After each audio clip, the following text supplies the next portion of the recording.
यहोशुआ को लॉर्ड कहा गया है।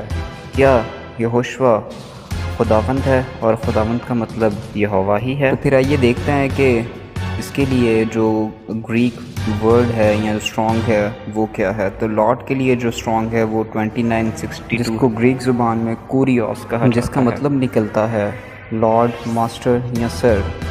तो आज के वक्त में हम देखते हैं कि जब आप किसी को यस सर कहते हैं तो ये जो रिस्पेक्ट देने का वर्ड है ये फर्स्ट सेंचुरी में कोरियोस इस्तेमाल होता था। ऐसा लफ्ज़ था जो रोज़ाना की ज़िंदगी में यूज़ होता था और ये जो है वो कहा जाता था प्रॉपर्टी ऑनर को, हस्बैंड को, रोमन अथॉरिटी को और ऑफ कोर्स यहोशुआ हमशाख को। तो आइए कुछ मिसालें शेयर कर देता हूँ। पहली मिसाल जो है वो हम बाप इब्राहिम की लेंगे। बाप इब्राहिम को अम्मा सारा जो है वो कोरियोस कहा करती थी, यानी कि वो उनके ताबेदार थी, वो उनकी जो है फर्माबरदारी करती थी। फर्स्ट पीटर 3:6 को देखें। पोंटियस पायलट को भी जो है वो कोरियोस कहा गया है और इसके लिए आप रेफरेंस देख सकते हैं मैथ्यू 27:63। और यहाँ पर जो कोरियोस के लिए जो मीनिंग निकलता है वो है सर, यानी कि अदब के दायरे के अंदर कहा जा रहा है वहाँ पर।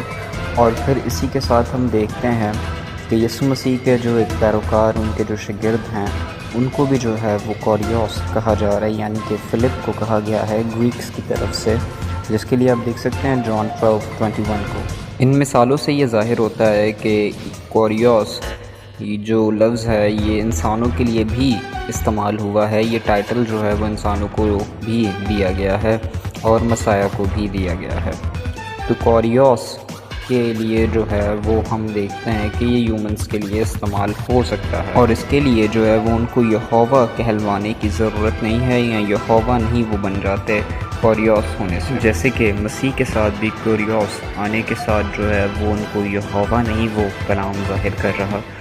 जैसा कि आप देख सकते हैं कि इसकी कंक्लूशन जो है वो ये निकलती है कि अगर आप कोरियोस को जो है वो सिर्फ यहोवा खुदा समझते हैं तो फिर इस वीडियो के अंदर जो दिए गए एग्जांपल्स हैं उनको भी जो है वो यहोवा साबित करना पड़ेगा। यानी कि क्या बाप इब्राहिम को यहोवा कह सकते हैं? तो कोरियोस जो है वो हमारे मसाया यहोशुआ हमशाख को, जो हमारा बादशाह है, कहा जा सकता है, लेकिन ये भी टाइटल जो है वो उनको यहोवा नहीं बनाता बल्कि यहोवा का बेटा बनाता है।